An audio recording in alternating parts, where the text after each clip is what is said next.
சுவிட்சர்லாந்தில் வீட்டு கடன், வங்கி கடன் மற்றும் அனைத்து விதமான காப்புறுதிகள் உட்பட ரியல் எஸ்டேட் மற்றும் தவணை கட்டணத்தில் சோலார் பொருத்தும் சேவையை மேற்கொண்டு வரும் VTS Finance நிறுவனத்தினர் தனது சேவையை தாயகத்திலும் காண்பிக்கின்றனர். இனிமேல் இலங்கையில் சொத்துக்களை வாங்க விரும்புகிறவர்கள் சுவிஸில் இருந்தே வாங்க முடியும். VTS Finance சுவிட்சர்லாந்தில் அங்கீகரிக்கப்பட்ட முகவர், உங்கள் நம்பிக்கையின் பங்காளி.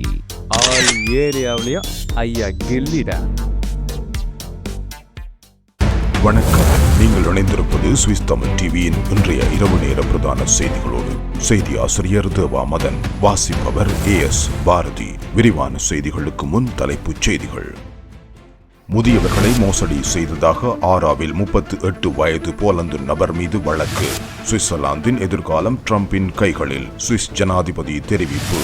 இத்தாலியில் சுவிஸ் பெண் மர்ம மரணம், குதிரையின் உதை காரணமா? சுவிட்சர்லாந்து பலஸ்தீனத்தை அங்கீகரிப்பது குறித்து ஆலோசனை. துர்காவ் கேண்டோனில் சரக்கு ரயிலில் அடிபட்டு 26 வயது இளைஞர் பலி. ஜெனீவா விமான நிலையத்தில் 100 கிலோ போதைப் பொருளுடன் 2 கைது. பரம்பரையாக ஸ்கை ஆட்டோ ஆகே. சுவிட்சர்லாந்தில் நீங்கள் ஆசைப்படும் உங்கள் கனவு வாகனத்தை உங்கள் வீடுகளுக்கே கொண்டு வந்து தரும் முதல் தமிழர் நிறுவனம். நீங்கள் விரும்பும் வாகனம் எந்த இடத்தில் எங்கு இருந்தாலும் குறைந்த வட்டி வீதம் மற்றும் சிறந்த காப்புறுதியோடு உங்கள் விருப்பத்திற்கேற்ப உங்களிடம் கையளிக்கப்படும். உங்கள் பொன்னான நேரத்தை நாம் மிச்சப்படுத்துகின்றோம். மேலதிக தொடர்புகளுக்கு இப்பொழுதே அழையுங்கள். 01 93 708. தொடர்பான விரிவான செய்திகள். தற்போது பிரபல நிறுவனங்களின் பெயரில் போலி இன்வாய்ஸ்களுடன் மின்னஞ்சல்கள் அனுப்பப்பட்டு மல்வேர் பரப்பப்படுகின்றன. பெறுநர்கள் இன்வாய்ஸ் அல்லது கிரெடிட் என்ற தலைப்புகளுடன் உண்மையானவை போல் தோன்றும் மின்னஞ்சல்களை பெறுகின்றனர். இவை புகழ்பெற்ற நிறுவனங்களிடமிருந்து வருவது போல் தோன்றினாலும் இணைப்பாக ஒரு இயங்கக்கூடிய கோப்பு இன்வாய்ஸாக உள்ளது. மோசடியாளர்கள் நம்பிக்கை ஏற்படுத்த பிரபல பிராண்டுகளை பயன்படுத்தி பாதிக்கப்பட்டவர்களை அந்த கோப்பையை துறக்க வைக்க முயல்கின்றனர். இந்த கோப்பை துறக்கும் போது பயனர் ஒரு போலி இணையதளத்துக்கு திருப்பி விடப்படுகிறார். இது அடோப் ஆவண சேவை போல் தோன்றும். இந்த தளத்தில் உங்கள் கோப்பை திறக்கவும் என்று எழுதப்பட்ட ஒரு பொத்தான் உள்ளது.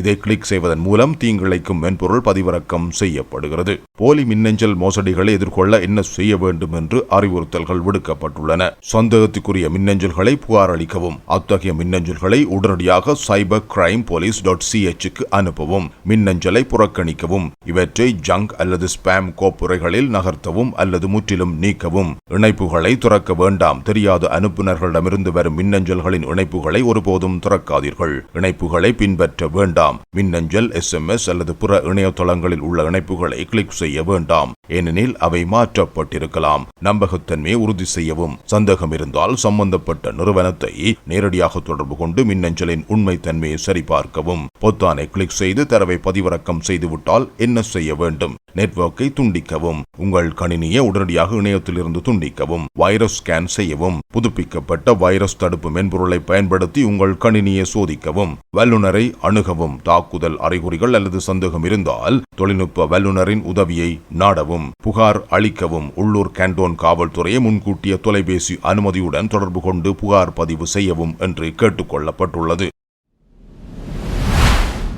சுவிட்சர்லாந்தின் வால்ட் கண்டோனில் உள்ள எச்சலன்ஸ் பகுதியில் கடந்த சனிக்கிழமை ஒரு அபார்ட்மெண்டில் வசிக்கும் பெண்ணுக்கு அதிர்ச்சிகரமான அனுபவம் ஏற்பட்டுள்ளது. வீட்டை விட்டு வெளியேற முயன்ற போது மாடிப்படியில் பதுங்கியிருந்த ஒரு மர்ம நபர் அவரை வலுக்கட்டாயமாக வீட்டுக்குள் தள்ளியுள்ளார். கத்தியை காட்டி மிரட்டிய அவர் வீட்டில் உள்ள பொருட்களை சோதனையிட்டு மதிப்புமிக்க நகைகளை திருடி தப்பியோடியுள்ளார். வால்ட் கண்டோன் காவல்துறையின் தகவலின்படி சந்தேகத்தை தவிர்க்க இந்த குற்றவாளி ஆரஞ்சு நிற உடை அணிந்து கட்டுமான தொழிலாளி போல வேடமிட்டிருந்தார். இந்த மோசடி தோற்றம் அவருக்கு வீட்டுக்கு அருகில் பதுங்குவதற்கும் குற்றத்தை எளிதாக செய்யவும் உதவியிருக்கலாம். தற்போது காவல்துறை இந்த சம்பவம் குறித்து தீவிர விசாரணை நடத்தி வருகிறது. மேலும் குற்றவாளியை கண்டறிய முயற்சிகள் மேற்கொள்ளப்பட்டு வருகின்றன.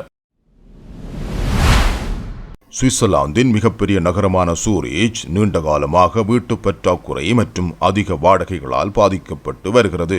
ஆனால் இந்த நீண்டகால போக்கு தற்போது சற்று தணிந்து வருகிறது. சூரிச்சில் வாடகைக்கு விளம்பரப்படுத்தப்பட்ட அனைத்து அபார்ட்மெண்ட்களிலும் 4.3% வாடகைகள் தற்போது குறைக்கப்பட்டுள்ளன. மக்கள் தொகை வளர்ச்சி சற்று குறைந்து கட்டுமான நடவடிக்கைகள் அதிகரித்ததே இதற்கு காரணம் என்று சூரிச் கண்டோனல் வங்கியின் பேச்சாளர் தன்ஜா முல்லர் தெரிவித்துள்ளார். வாடகைதாரர்களுக்கு இந்த நேர்மறையான போக்கு தொடரும் என்று எதிர்பார்க்கப்படுகிறது. இந்த ஆண்டும் அடுத்த ஆண்டும் வாடகை விலை உயர்வு தொடர்ந்து குறையும் என்று அவர் கூறினார்.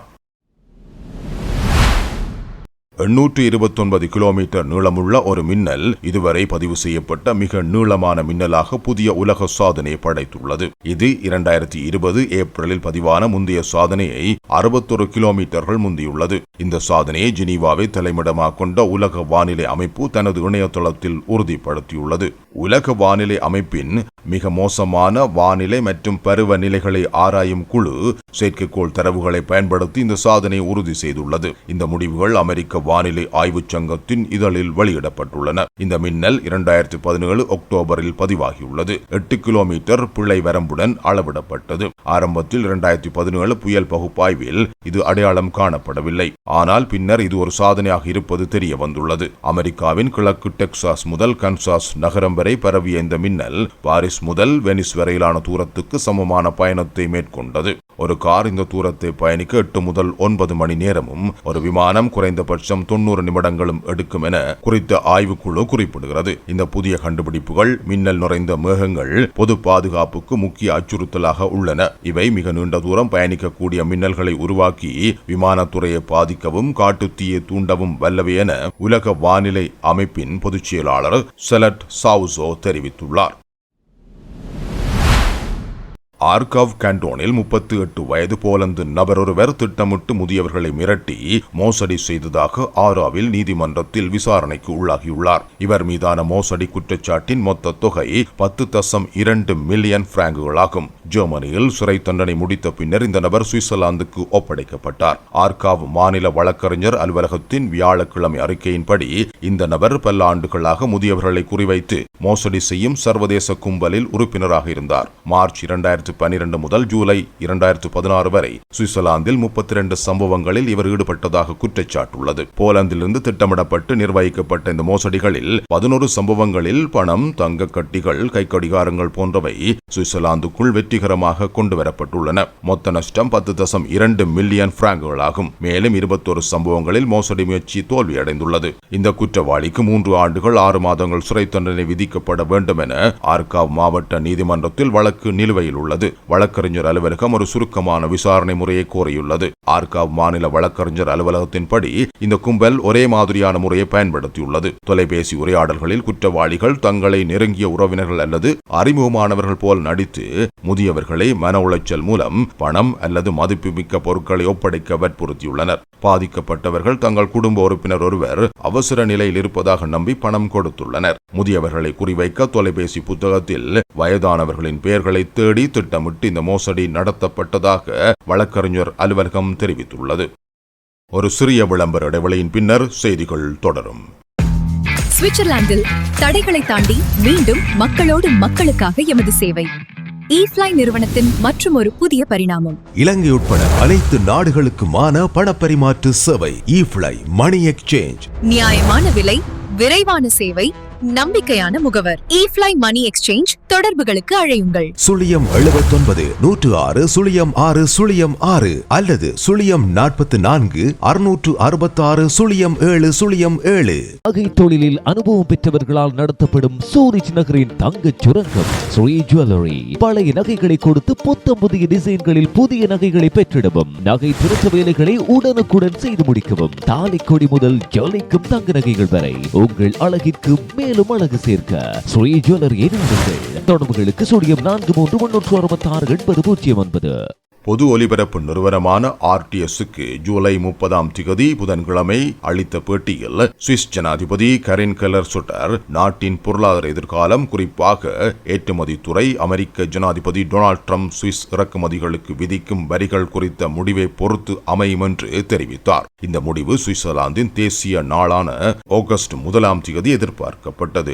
ஆரம்பத்தில் 31% நிர்ணயிக்கப்பட்ட இந்த வரி ஐரோப்பிய ஒன்றியத்துக்கு விதிக்கப்பட உள்ள 15% வரி விடவும் கணிசமாக குறைக்கப்படும் என சுவிஸ் அரசு நம்புகிறது. இப்போது இது அமெரிக்காவின் ஜனாதிபதி டொனால்ட் ட்ரம்பின் கைகளில் உள்ளது என்று கெல்லர் சொட்டர் கூறியுள்ளார். சுவிட்சர்லாந்து ஒரு சிறிய நாடாக உலகளாவிய செல்வாக்கு குறைவாக உள்ளதை அவர் வலியுறுத்தினார். நாங்கள் ஒரு வல்லரசு அல்ல, எங்களுக்கு சில பொருளாதார செல்வாக்கு உள்ளது, ஆனால் ஐரோப்பிய ஒன்றியத்தை போல அரசியல் அதிகாரம் இல்லை. இதை நாங்கள் ஏற்றுக்கொள்ள வேண்டும் என்று அவர் தெரிவித்தார்.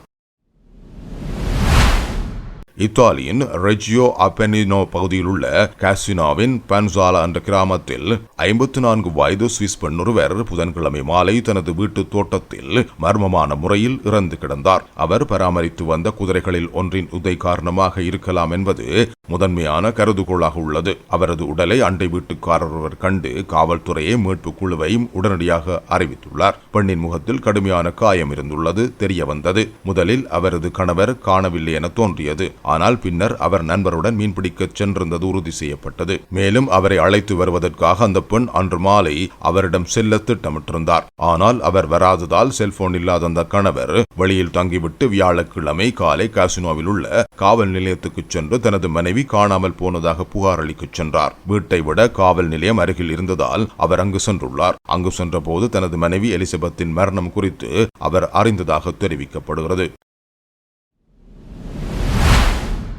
துர்காவ் கேண்டோனில் உள்ள மாஸ்டெட்டன் ரயில் நிலையத்துக்கு அருகே ஜூலை 31 அதிகாலை சரக்கு ரயிலில் அடிபட்டு 26 வயது போலந்து இளைஞர் உயிரிழந்துள்ளார். முதல் தகவல்களின்படி இளைஞர் அதிகாலை 5:15 மணியளவில் முதல் பிளாட்பாரத்தில் சைக்கிளுடன் இருந்துள்ளார். பின்னர் தெளிவாக தெரியாத காரணங்களால் அவர் ரயில் பாதையில் இறங்கிய போது வைன்ஃபெல்டன் நோக்கி சென்ற சரக்கு ரயிலில் அடிபட்டு உயிரிழந்துள்ளார். இந்த சம்பவத்தின் பின்னணியை தெளிவுபடுத்த துர்காவ் கேண்டோன் காவல்துறை விசாரணையை தொடங்கியுள்ளது. அத்தோடு சம்பவத்தை கண்டவர்கள் முன்வந்து தகவல் அளிக்குமாறு காவல்துறை வேண்டுகோள் விடுத்துள்ளது. சம்பவ இடத்தில் அறிவியல் பிரிவு காவல்துறையினரும் ஆய்வுகளை மேற்கொண்டுள்ளனர். சுவிட்சர்லாந்தின் ஜெனீவா விமான நிலையத்தில் 100 கிலோகிராம் எடையுடைய போதைப் பொருட்களுடன் 2 பேர் கைது செய்யப்பட்டுள்ளனர். இந்த இருவரும் விமான பயணிகள் என தெரிவிக்கப்படுகின்றது. சுவிட்சர்லாந்து எல்லை பாதுகாப்பு அதிகாரிகள் சந்தேக நபர்களை கைது செய்துள்ளனர். சுங்க அதிகாரிகள் முதலில் 31 வயது ஸ்பெயின் நாட்டவர் ஒருவரின் 2 சூட்கேஸ்களை சோதனை செய்துள்ளனர். அதில் 53 கிலோகிராம் பொதியில் அடைக்கப்பட்ட போதைப் பொருட்களை அவர்கள் மீட்டுள்ளனர். பின்னர் அதே விமானத்தில் பயணித்த 59 வயது பிரெஞ்சு நாட்டவர் ஒருவரை சுங்க அதிகாரிகள் சோதனையிட்ட போது அவரின் 2 சூட்கேஸ்களில் 53 கிலோகிராம் போதைப் பொருட்கள் மீட்கப்பட்டுள்ளன. 2 நபர்களும் மற்றும் போதைப் பொருட்களும் காவல்துறையிடம் ஒப்படைக்கப்பட்டதாக தெரிவிக்கப்படுகிறது. ஜெனீவா அதிகாரிகள் இந்த சம்பவம் தொடர்பிலான விசாரணைகளை ஆரம்பித்துள்ளனர். சந்தேக நபர்களிடமிருந்து கஞ்சா போதைப் பொருட்களை மீட்கப்பட்டதாகவும் தெரிவிக்கப்படுகிறது. சுவிட்சர்லாந்தின் கூட்டாட்சி கவுன்சில் பாலஸ்தீனத்தை அங்கீகரிப்பது குறித்து சில நிபந்தனைகளுடன் பரிசீலித்து வருவதாக சுவிஸ் வெளியுறவுத்துறையின் செய்திக்குறிப்பில் தெரிவிக்கப்பட்டுள்ளது. நியூசிலாந்தில் நடைபெறும் மத்திய கிழக்கு மோதல் மற்றும் இரு நாடு தீர்வு குறித்த மாநாட்டில் சுமார் 120 நாடுகள் பங்கேற்றுள்ளன. இதில் சுவிஸ் பிரதிநிதிகள் குழு இரு நாடு தீர்வுக்கு ஆதரவாக பேசியுள்ளது. இந்த தீர்வு மட்டுமே பிராந்தியத்தில் உள்ள அனைத்து மக்களுக்கும் அமைதி, பாதுகாப்பு மற்றும் கண்ணியமான வாழ்க்கை உறுதி செய்யும் என்று சுவிஸ் வெளியுறவு அமைச்சு கூறியுள்ளது. இந்த பின்னணியில் சுவிட்சர்லாந்தை பொறுத்தவரை பாலஸ்தீன அரசை அங்கீகரிப்பது இரு நாடு தீர்வின் அடிப்படையில் நீடித்த அமைதியை அடைவதற்கு ஒரு முக்கிய படியாகும். எனினும் இந்த அங்கீகாரம் குறிப்பிட்ட நிபந்தனைகளின் கீழ் மட்டுமே சாத்தியமாகும். அதாவது இஸ்ரேலின் பாதுகாப்பையும் பாலஸ்தீன மக்களின் சுயநிர்ணய உரிமையையும் உறுதிப்படுத்தும் வகையில் இரு நாடு தீர்வுக்கான உறுதியான நடவடிக்கைகளை மேற்கொள்ளப்பட வேண்டும் என்று சுவிஸ் அரசு தெரிவித்துள்ளது. நீங்கள் இதுவரை கேட்டது சுவிஸ் தமிழ் டிவியின் இன்றைய இரவு நேர பிரதான செய்திகள். மேலும் இதுபோன்ற சுவிட்சர்லாந்து செய்திகளை 24 மணி நேரமும் படித்து தெரிந்து கொள்ள சுவிஸ் தமிழ் 24.com என்ற இணையதளத்தை பார்வையிடுங்கள்.